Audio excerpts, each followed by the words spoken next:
Peter and Wendy. Chapter 11. Wendy Story. "Listen, then," said Wendy, settling down to her story, with Michael at her feet and 7 boys in the bed. "There was once a gentleman. I had rather he had been a lady," Curly said. "I wish he had been a white rat," said Nibs. "The quiet!" Their mother admonished them. There was a lady also, and— "Oh, mummy," cried the first twin, "you mean that there is a lady also, don't you? She is not dead, is she?" "Oh, no." "I am awfully glad she isn't dead," said Tootles. "Are you glad, John?" "Of course I am." "Are you glad, Nibs?" "Rather." "Are you glad, twins?" "We are just glad." "Oh dear," sighed Wendy. "Of the little less noise there," Peter called out, determined that she should have fair play, however beastly a story it might be in his opinion. The gentleman's name, Wendy continued, was Mr. Darling, and her name was Mrs. Darling. "I knew them," John said, to annoy the others. "I think I knew them," said Michael rather doubtfully. "They were married, you know," explained Wendy. "And what do you think they had?" "White rats," cried Nibs, inspired. "No." "It's awfully puzzling," said Tootles, who knew the story by heart. "Quiet, Tootles. They had 3 descendants." "What is descendants?" "Well, you are one twin." "Do you hear that, John? I am a descendant." "Descendants are only children," said John. Oh dear," sighed Wendy. Now these 3 children had a faithful nurse called Nonna, but Mr. Darling was angry with her and chained her up in the yard, and so all the children flew away. "It's an awfully good story," said Nibs. They flew away, Wendy continued, to the Neverland, where the lost children are. "I just thought they did," Curly broke in excitedly. "I don't know how it is, but I just thought they did." "Oh, Wendy," cried Tootles. Was one of the lost children called Tootles? Yes, he was. "I am in a story. Hurrah, I am in a story, Nibs." "Hush! Now I want you to consider the feelings of the unhappy parents with all their children flown away." "Oh! Oh!" They all moaned, though they were not really considering the feelings of the unhappy parents one jot. "Think of the empty beds." "Oh!" "It's awfully sad," the first twin said cheerfully. "I don't see how it can have a happy ending," said the second twin. "Do you, Nibs?" "I'm frightfully anxious."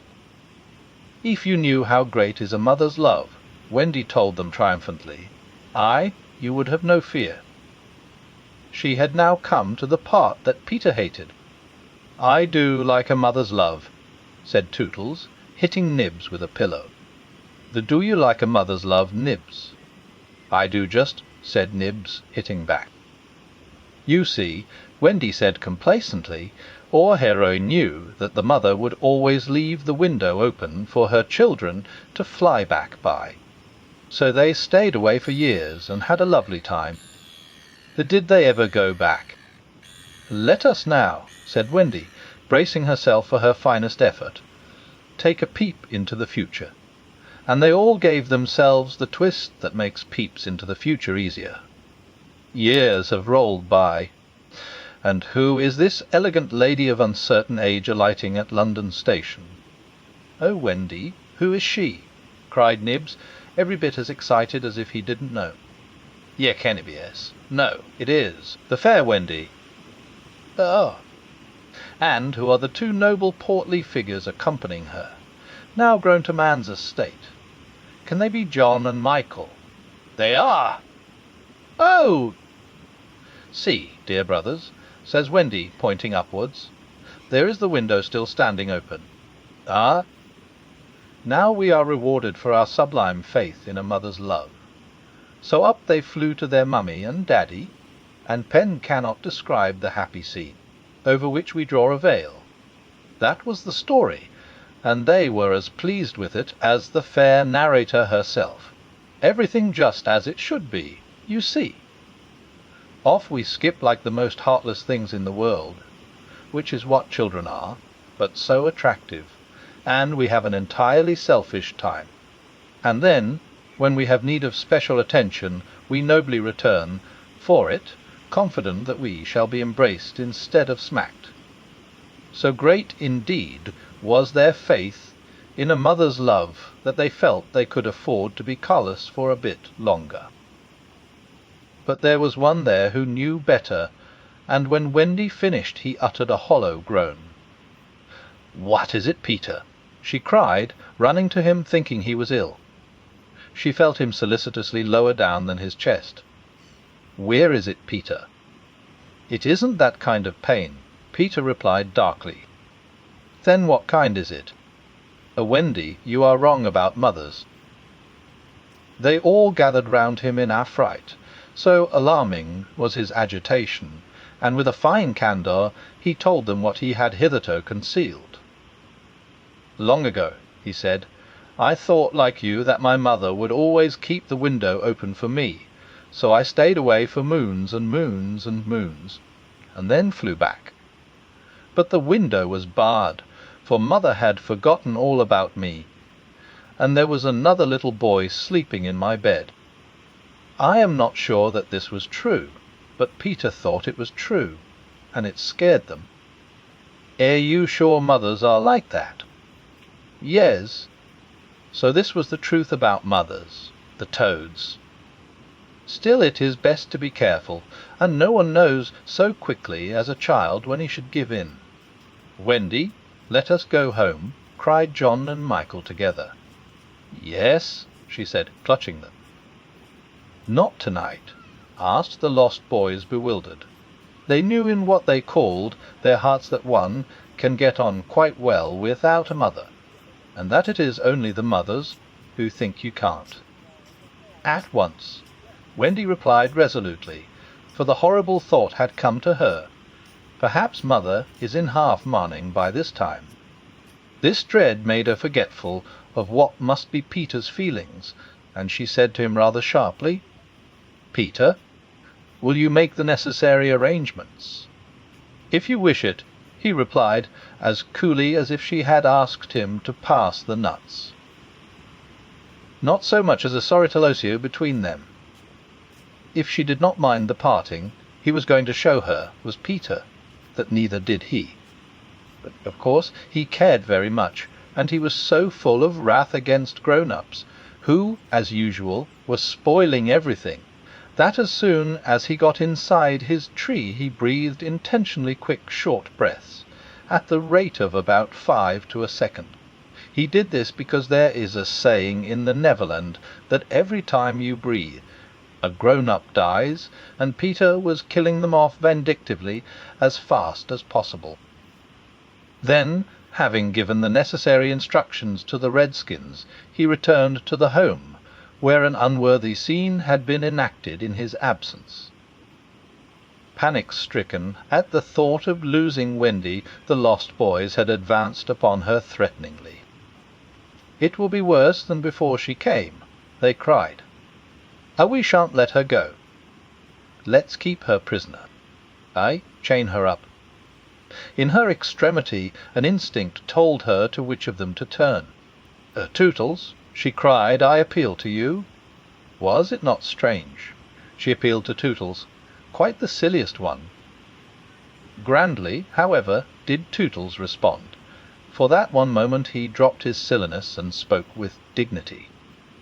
"I am just Tootles," he said, "and nobody minds me. But the first who does not behave to Wendy like an English gentleman, I will blood him severely." He drew his hanger, and for that instant his sun was at noon. The others held back uneasily. Then Peter returned, and they saw at once that they would get no support from him. He would keep no girl in the Neverland against her will. "Wendy," he said, striding up and down, "I have asked the redskins to guide you through the wood, as flying tires you sow." "Thank you, Peter." Then he continued, in the short, sharp voice of one accustomed to be obeyed, "Tinker Bell will take you across the sea. Wake her, Nibs." Nibs had to knock twice before he got an answer, though Tink had really been sitting up in bed listening for some time. "Who are you? How dare you? Go away!" she cried. "You are to get up, Tink," Nibs called, "and take Wendy on a journey."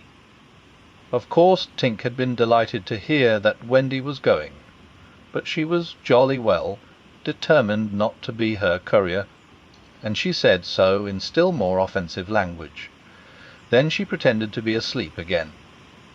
"She says she won't," Nibs exclaimed, aghast at such insubordination, whereupon Peter went sternly toward the young lady's chamber.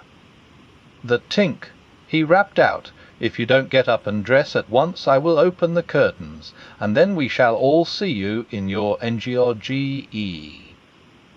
This made her leap to the floor. "Who said I wasn't getting up?" she cried.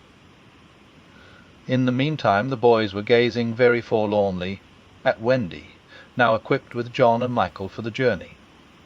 By this time they were dejected.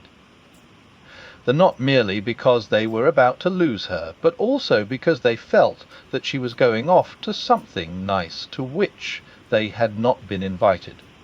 Novelty was beckoning to them as usual. Crediting them with a nobler feeling, Wendy melted. "Dear ones," she said, "if you will all come with me, I feel almost sure I can get my father and mother to adopt you." The invitation was meant specially for Peter, but each of the boys was thinking exclusively of himself, and at once they jumped with joy. "But won't they think us rather a handful?" Nibs asked in the middle of his jump. "Oh no," said Wendy, rapidly thinking it out. "It will only mean having a few beds in the drawing-room. They can be hidden behind screens on first Thursdays." "Peter, can we go?" they all cried imploringly. They took it for granted that, if they went, he would go also, but really they scarcely cared. Thus children are ever ready, when novelty knocks, to desert their dearest ones. "All right," Peter replied with a bitter smile, and immediately they rushed to get their things. "And now, Peter," Wendy said, thinking she had put everything right, "I am going to give you your medicine before you go." She loved to give them medicine, and undoubtedly gave them too much. Of course it was only water, but it was out of a calabash, and she always shook the calabash and counted the drops, which gave it a certain medicinal quality. On this occasion, however, she did not give Peter his draught, for just as she had prepared it. She saw a look on his face that made her heart sink. "Get your things, Peter," she cried, shaking. "No," he answered, pretending indifference. "I am not going with you, Wendy." "Yes, Peter." "No." To show that her departure would leave him unmoved, he skipped up and down the room, playing gaily on his heartless pipes. She had to run about after him, though it was rather undignified. "To find your mother?" she coaxed. Now, if Peter had ever quite had a mother, he no longer missed her. He could do very well without one. He had thought them out, and remembered only their bad points. No, no, he told Wendy decisively. Perhaps she would say I was old, and I just want always to be a little boy, and to have fun. But Peter? Nua. And so the others had to be told. The Peter isn't coming. Peter not coming. They gazed blankly at him, their sticks over their backs, and on each stick a bundle. Their first thought was that, if Peter was not going, he had probably changed his mind about letting them go. But he was far too proud for that. "If you find your mothers," he said darkly, "I hope you will like them." The awful cynicism of this made an uncomfortable impression, and most of them began to look rather doubtful. After all, their faces said, were they not noodles to want to go? "Now then," cried Peter, no fuss, No blubbering, goodbye, Wendy, and he held out his hand cheerily, quite as if they must really go now, for he had something important to do. She had to take his hand, as there was no indication that he would prefer a thimble. "You will remember about changing your flannels, Peter," she said, lingering over him. She was always so particular about their flannels. "Yes." "And you will take your medicine." "Yes."